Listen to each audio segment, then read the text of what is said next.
اگر کوئی مر جائے اور اکثر لوگ جو قرآن خوانی کی رسم یا رسم کل یا تیجا یا 5واں یا 10واں یا 40واں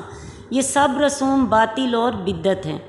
ان کے جواز میں عموماً یہ دلیل پیش کی جاتی ہے کہ یہ سب بھلائی کے کام ہیں، ان میں یا قرآن خوانی ہوتی ہے یا میت کی طرف سے کچھ صدقہ کیا جاتا ہے، لہٰذا ان کا بھی ثواب میت کو پہنچنا چاہیے۔ تو اس کا جواب یہ ہے کہ بدعت کے سارے کام ہی بھلائی کے کام سمجھ کر شروع کیے جاتے ہیں۔ آج تک کسی نے کوئی برا کام سمجھ کر بدعت نہیں نکالی۔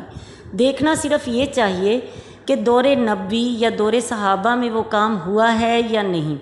نیز یہ کہ کیا اس دور میں یہ کام کرنے میں کوئی رکاوٹ موجود تھی جب پیارے نبی موجود تھے۔